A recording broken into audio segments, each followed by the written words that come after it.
તો આજે આપણે વાત કરવાની છે કાવ્ય હેતુ વિશે, બરાબર. પેપર નંબર 303 એમાં એકમ નંબર 4 માં આ તમને મુદ્દો આવે છે કાવ્ય હેતુ.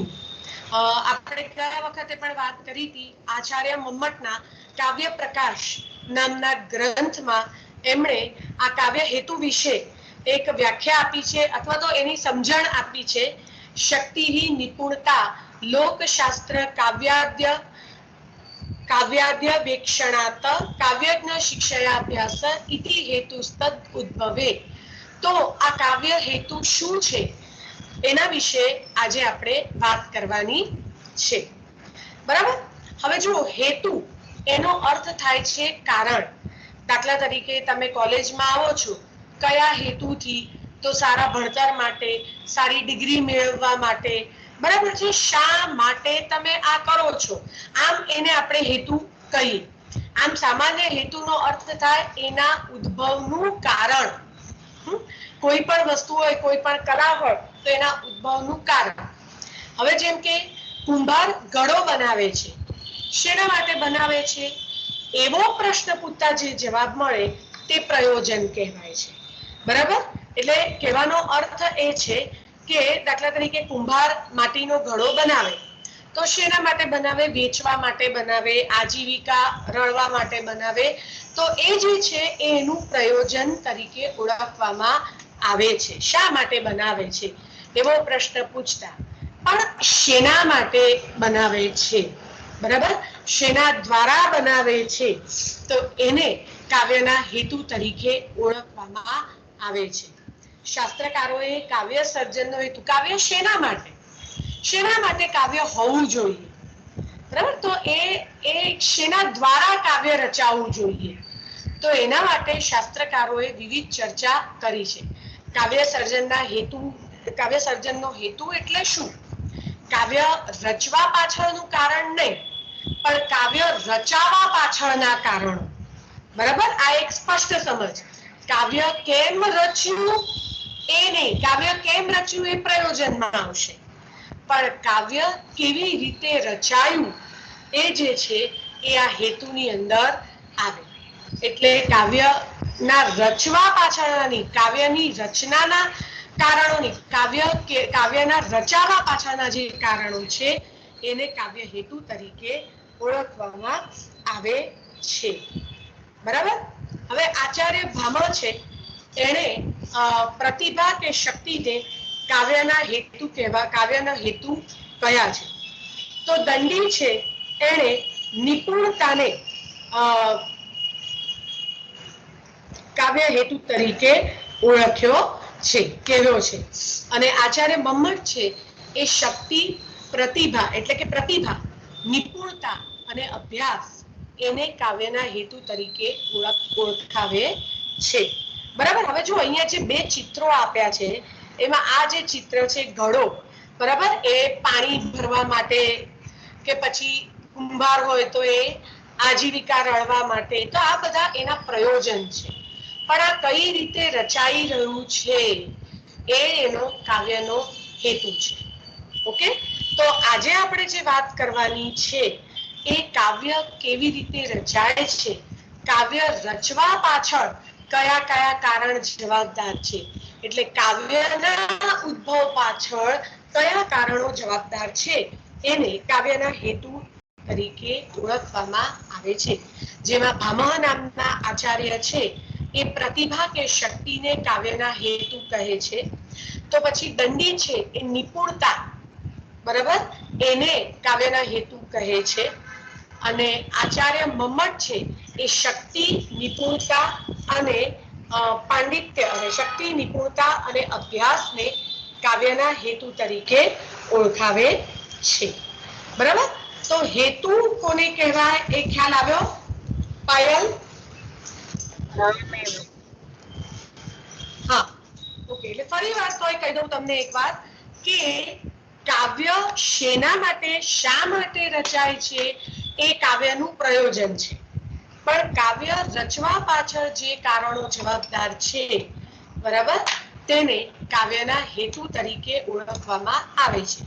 જેમ કે ઘડો પાણી ભરવા માટે બનાવાય છે, એ એનું પ્રયોજન છે.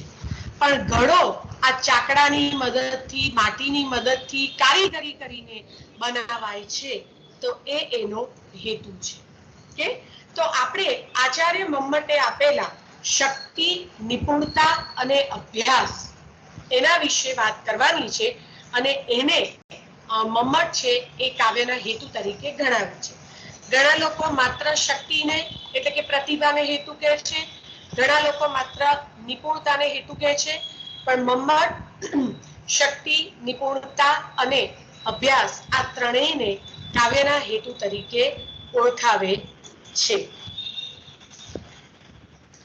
બરાબર, તો હવે આપણે કાવ્યના આ ત્રણેય હેતુ વિશે વાત કરીએ. પહેલો છે એ છે શક્તિ, પ્રતિભા.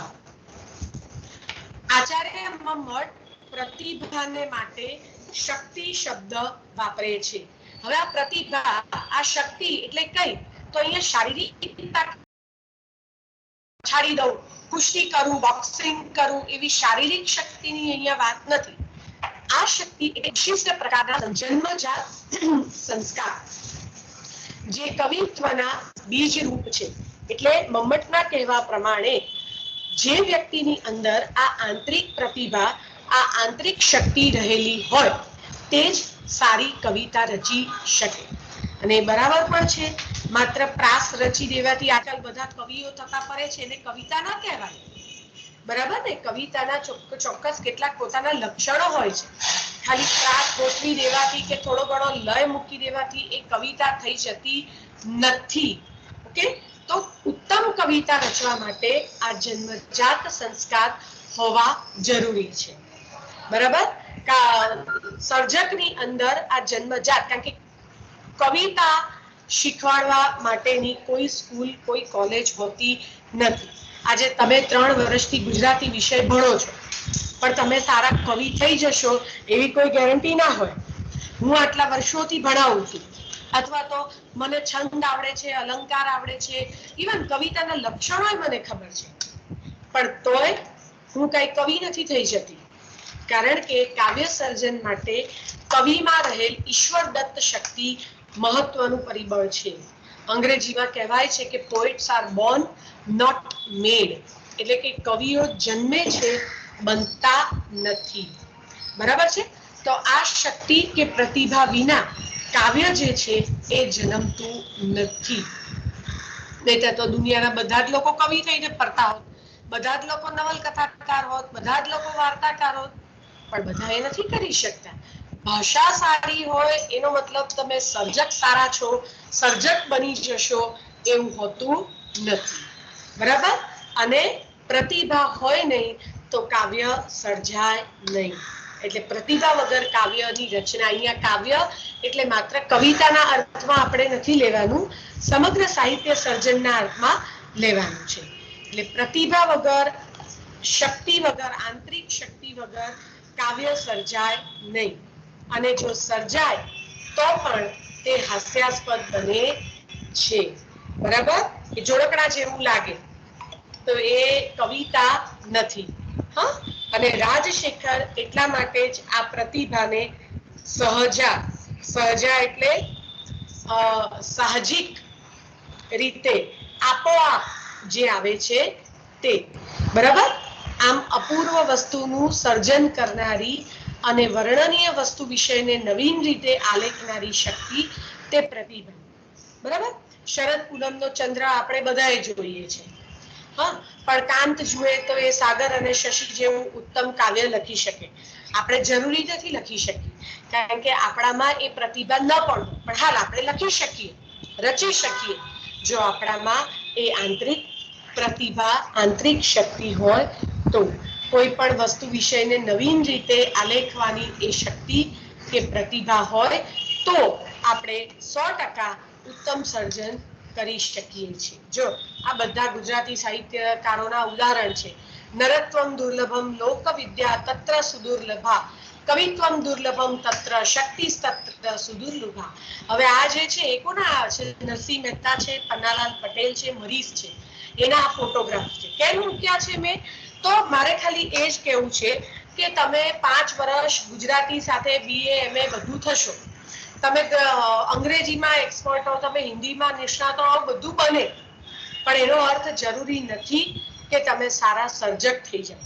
સારા સર્જક થવા માટેની કોઈ સ્કૂલ, કોઈ કોલેજ, કોઈ સંસ્થા હોતી નથી. નરસિંહ મહેતા તો ક્યાંય ભણ્યા નથી, છતાં ઉત્તમ કવિઓમાં એમની ગણના થાય છે. આજે પણ આટલા 700 વર્ષે પણ આજે આપણે નરસિંહ મહેતાની કવિતાને એટલી સહજતાથી વાગોળીએ છીએ અને ભલભલા ભણેલા ગણેલા પણ નરસિંહ મહેતાની કવિતાને સમજી શકવા માટે સક્ષમ હોતા નથી. કે પછી પન્નાલાલ પટેલ, તો પન્નાલાલ પટેલ માત્ર 8 જ ધોરણ ભણ્યા હતા, 8 જ ચોપડી, પણ મળેલા જીવ જેવી ઉત્તમ નવલકથા આપી અને ભારતીય સાહિત્યનો ઉત્તમ જ્ઞાનપીઠ પુરસ્કાર પણ એમને પ્રાપ્ત થયો હતો. કે એવી જ રીતે મરીઝ, જે ગુજરાતી ગઝલના ગાલિબ કહેવાય છે, ઉત્તમ ગઝલોની રચના એમણે કરી છે, પણ 2 જ ધોરણ, 2 જ ચોપડી ભણેલા હતા, પણ છતાં આજે મરીઝ ઉપર, પન્નાલાલ પર કે નરસિંહ મહેતા પર આપણે PhD કરીએ છીએ અને એટલું સહેલાઈથી એ લોકોને આપણે સમજી શકતા નથી. કારણ કે એ જન્મજાત પ્રતિભા એમાં રહેલી છે. બરાબર? એટલે કહેવાનો અર્થ એ છે કે ઉત્તમ સર્જન કરવા માટે ઉત્તમ સર્જક એમને એમ નથી થવાતું. માણસની અંદર એ આંતરિક પ્રતિભા, આંતરિક શક્તિ રહેલી હોય તો જ એ ઉત્તમ સર્જન કરી શકે છે. બરાબર? પછી કાવ્ય સર્જનમાં બીજું અનિવાર્ય તત્વ છે વિદ્વત્તા, જેને આપણે નિપુણતા કહીએ છીએ. બરાબર? હોશિયારી કહીએ, કુશળતા કહીએ, આવડત કહીએ, પંડિતાઈ કહીએ. તો સર્જકમાં આ વિદ્વત્તા હોવી જરૂરી છે. એટલે વિદ્વત્તા એટલે કે ભણી ગણીને PhD થઈ જવું કે ડિલીટ થઈ જવું એવી વાત નથી, પણ જે ક્ષેત્રમાં, જે તમે નવલકથા ક્ષેત્રમાં છો, તમે ટૂંકી વાર્તાની રચના કરો છો, કાવ્યની રચના કરો છો, આ બધું, તો એની સાથે સાથે નિપુણતા એટલે આંતરિક શક્તિ, આંતરિક પ્રતિભાની સાથે સાથે નિપુણતા પણ હોવી જોઈએ. આ નિપુણતા છે એ પણ કાવ્ય રચનાનો એક હેતુ છે. નિપુણતા એટલે હોશિયારી, આવડત. બરાબર? કવિ જે છે એ સમાજની આરસી છે, એટલે અરીસો છે. સમાજમાં જે પણ કાંઈ બને છે, જે ઘટનાઓ, પ્રસંગો, બધું એ કવિ છે એ પોતાની કવિતામાં, સાહિત્યકાર પોતાના સાહિત્યની અંદર ઉતારતો હોય છે અને સમાજને બતાવે છે. બરાબર? અને એના માટે કરીને એને સમાજને જાણવો પડે છે અને ઘણા બધા ક્ષેત્રોમાં પ્રવીણતા, હોશિયારી, નિપુણતા મેળવવી પડે છે. આજે મારે મહારાણા પ્રતાપ પર કવિતા લખવી હોય, બરાબર, કે પછી મારે મહાકાવ્ય લખવું હોય, કે મારે સોનેટ લખવું હોય, કે પછી મારે કોઈ છંદોબદ્ધ કાવ્ય લખવું હોય, તો મારી પાસે છંદનું, સોનેટના સ્વરૂપનું, આ બધાનું જ્ઞાન હોવું જરૂરી છે. કાવ્યશાસ્ત્રનું જ્ઞાન મારી પાસે હોવું જરૂરી છે. બરાબર? ફેસબુક ઉપર ને શેર ચેટમાં ને એમાં જે ફાલતુ જોડકણા ટાઈપ બધું લખેલું હોય છે એ કઈ કવિતા નથી. ઉત્તમ કવિતા માટે તો આંતરિક પ્રતિભાની સાથે સાથે આપણામાં નિપુણતા, પંડિતાઈ, હોશિયારી હોવી જરૂરી છે. બરાબર? મહાકાવ્ય, ઇતિહાસ, પુરાણ, દર્શન ગ્રંથો, હસ્તવિદ્યા, યુદ્ધ વિદ્યા, રાજનીતિ, કામશાસ્ત્ર, કલાઓ, આ બધા વિશે આપણને થોડું ઘણું જ્ઞાન તો હોવું જરૂરી છે. મારે બીજા વિશ્વયુદ્ધના કથા વસ્તુને લઈને કોઈ નવલકથા લખવી હોય તો બીજા વિશ્વયુદ્ધના ઇતિહાસ વિશે મને ખબર હોવી જોઈએ. એમને એમ કઈ લખવા બેસી જવાય નહીં. મારે કોઈ મનોવૈજ્ઞાનિક નવલકથા લખવી છે તો એ મનોવૈજ્ઞાનિક નવલકથા લખવા માટે પણ એ માણસની અંદરના મનોભાવોને સમજવા, એની જાણકારી મેળવવી એ મારા માટે જરૂરી છે. અને કારણ કે જગતની કોઈ પણ વસ્તુ, કોઈ પણ હકીકત કાવ્યનું અંગ બની શકે છે. બરાબર? એટલે આંતરિક શક્તિની સાથે સાથે આ શાસ્ત્રોમાં નિપુણતા હોવી જોઈએ એનું જ્ઞાન હોવું જોઈએ, એ પણ બહુ જરૂરી છે. બરાબર. પછી કાવ્યનો ત્રીજો હેતુ આવે છે, એ છે અભ્યાસ. કાવ્યનો ત્રીજો હેતુ છે એ છે અભ્યાસ. પહેલો કયો છે? આંતરિક શક્તિ, પ્રતિભા. બરાબર. અને બીજો કયો છે? એ છે નિપુણતા, હોશિયારી હોવી જરૂરી છે, પંડિતાઈ આવડત હોવી જરૂરી છે. જ્યારે ત્રીજો કયો છે? તો એ છે અભ્યાસ. બરાબર. અભ્યાસ વગર આજે નરસિંહ મહેતા છે તો એ કૃષ્ણના જીવન પર જળ કમળ છાંડી જ્યારે બાળા, સ્વામી અમારો જાગશે, જાગશે તને મારશે, મને બાળ હત્યા લાગશે. હવે આવું પદ કેમ રચી શકે? તો એમણે ભાગવતમાં કાલિયા દમન વિશે સાંભળેલું હશે ત્યારે. એ ભાગવતનું જ્ઞાન હોય, એ ગીતાજીના કર્મના, ગીતાજીનું ભગવદ્ ગીતાનું જ્ઞાન હોય, અન્ય પુરાણો, શિવ પુરાણ છે, વિષ્ણુ પુરાણ છે, અન્ય પુરાણો, બ્રાહ્મણ ગ્રંથો, ઉપનિષદો, આ બધા વિશે એમને જ્ઞાન હોય તો જ એ અખો છે કે નરસિંહ મહેતા છે એના વિશે વાત કરી શકે. કે પછી પ્રેમાનંદ ચંદ્રહાસ આખ્યાન લખે, કે નળાખ્યાન લખે, કે સુદામા ચરિત્ર લખે, કે મામેરું લખે, તો પ્રેમાનંદ પાસે એ નોલેજ હશે, એ જ્ઞાન હશે ત્યારે થાય ને. દશમ સ્કંદ માંથી લેવાયેલું ઓખાહરણ, તો એ દશમ સ્કંદ વાંચેલું હોય ત્યારે ને. કે ભાગવતના કથા વસ્તુમાંથી, કે મહાભારતના કથા વસ્તુમાંથી નળ દમયંતીનું કથા વસ્તુ લઈને નળાખ્યાન રચ્યું, તો એ ક્યાંક ને ક્યાંક ભલે વાંચેલું ના હોય પણ એના વિશે જ્ઞાન પ્રાપ્તિ તો કરેલી હોય, સાંભળેલું પણ હોય, તો એ રચના કરી શકે. એટલે કહેવાનો અર્થ અહીંયા એ છે કે મમ્મટના મતે કવિ, વિવેચક વગેરે પાસેથી લીધેલા શિક્ષણ પ્રમાણે સતત કાવ્ય પ્રવૃત્તિ કરવી એ ઉત્તમ સર્જન માટેની આવશ્યક શરત છે. શું કે છે? અભ્યાસેન હિ કર્મસુ કૌશલમ ભાવહીતિ. બરાબર. અભ્યાસથી જ કાર્યમાં કુશળતા પ્રાપ્ત થાય છે. પ્રેક્ટિસ મેક્સ અ મેન પરફેક્ટ.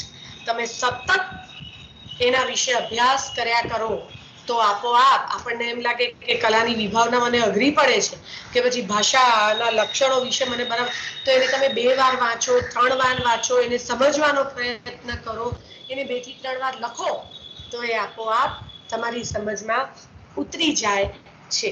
સતત એની પ્રેક્ટિસ કરવાથી, એક જ વાર કવિતા લખી દેવાથી પતિ નથી જતું, કે એક જ વાર વાર્તા લખી દેવાથી નહીં. સારા વાર્તાકાર બનવા માટે સતત કલમને ચલાવતી રહેવી પડે, તો જ તમે કાવ્ય સર્જનની પ્રકૃતિમાં સતત પ્રયત્નશીલ રહેવું પડે. જેના માટે કલમ કસરત જેવો શબ્દ પણ વપરાય છે. ગુરુના માર્ગદર્શન હેઠળ કરેલો મહાવરો બહુ મહત્વનું છે. બરાબર. ગુજરાતીમાં પણ કહેવાય છે લખતા લઈયો થાય. એટલે લખ્યા કરો તો આપોઆપ લેખક બની શકો. હા, બની શકો, પણ પછી પેલા 2 તત્વો પણ હોવા જરૂરી છે, આંતરિક પ્રતિભા અને નિપુણતા પણ. એની જોડે પછી આ ત્રીજું ભળે છે અભ્યાસ. ત્યારે આ જે છે એ કાવ્યના 3 હેતુ સિદ્ધ થાય છે. કરત કરત અભ્યાસ કે જડમતી હોત સુજાન. સતત અભ્યાસ કરતા રહેવાથી જડમતી, જે જડ બુદ્ધિનો છે, એ પણ ચતુર, હોશિયાર બને છે. રસ આવત જાવત તે શિલ્પ પરંત નિશાન. ગુજરાતીમાં આપણે કહેવાય છે ને કે લખતા લઈયો થવા. એટલે સતત તમે લખો, સતત તમે પ્રયાસ કરતા રહો, તો આપોઆપ એ કાવ્ય છે એ રચાતું જાય છે. પણ કહેવાનો મતલબ એ છે કે આ 3 મળીને હેતુ બને છે, હેતુઓ નહીં, એવું મમ્મટ કહે છે. એટલે મમ્મટના કહેવાનો અર્થ એ છે કે કાવ્યના સર્જન માટે આ 3 હોય એ જરૂરી છે. શક્તિ, નિપુણતા અને અભ્યાસ. આંતરિક પ્રતિભા હોવી જરૂરી જ છે, નિપુણતા પણ હોવી જરૂરી છે, અને અભ્યાસ પણ હોવો જરૂરી છે. એટલે આ 3 મળીને હેતુ બને છે, હેતુઓ નહીં. બરાબર. 3 હેતુઓ નહીં, આ 3 એક જ છે, એકબીજા સાથે સંકળાયેલા છે. બરાબર. 3નું પોતાનું મહત્વ છે. પણ હા, મોટા ભાગના વિદ્વાનો શક્તિને અગત્યનો હેતુ ગણે છે. એ વાત તો સાચી જ છે, કારણ કે ખાલી અભ્યાસ અને નિપુણતા હોય તો કવિ નથી થઈ જવાતું. શક્તિ તો જરૂરી જ છે, બરાબર. આંતરિક શક્તિ, આંતરિક પ્રતિભા તો જરૂરી જ છે. એટલે કહેવાનો અર્થ એ છે કે શક્તિ, નિપુણતા અને અભ્યાસ એ જે ત્રણ છે એ કાવ્ય સર્જનના હેતુઓ છે. એટલે કે કાવ્ય રચાવા પાછળના કારણો છે, બરાબર. કાવ્યના નહીં, કાવ્ય રચવાના નહીં, કાવ્ય કેમ રચ્યું એ આપણે કાવ્યના પ્રયોજનો વખતે જોઈશું. પણ આ જે ત્રણ છે એ કાવ્ય રચનાના હેતુ છે. કાવ્ય શેના દ્વારા, કાવ્યના ઉદ્ભવના કારણો કયા? નહીં તો બધા જ લોકો કવિ થતા ફરે, નવલકથાકાર થતા ફરે, વાર્તા લખતા ફરે, સોનેટ રચતા ફરે. ના, જેનામાં એ આંતરિક પ્રતિભા રહેલી હોય એ આંતરિક પ્રતિભાની મદદથી અને નિપુણતા અને અભ્યાસ કેળવીને કાવ્ય રચના સિદ્ધ થાય છે. તો એ દ્રષ્ટિથી મમ્મટ છે એ આ ત્રણેયને કાવ્ય હેતુઓ નહીં પણ કાવ્ય હેતુ એટલે કે ત્રણેય એક જ છે એવું દર્શાવીને એના માટે કાવ્ય હેતુ એવો શબ્દ વાપરે છે. અને મોટા ભાગના સર્જકો શક્તિ એટલે કે આંતરિક પ્રતિભાને કાવ્યનો અગત્યનો હેતુ ગણાવે છે અને એ જરૂરી છે. આંતરિક પ્રતિભા હોય તો જ સર્જન થઈ શકે, ઉત્તમ સર્જન થઈ શકે. તો આ વાત થઈ તમારી નામ તો ટૂંક નોંધ થઈ એ છે કાવ્ય હેતુ.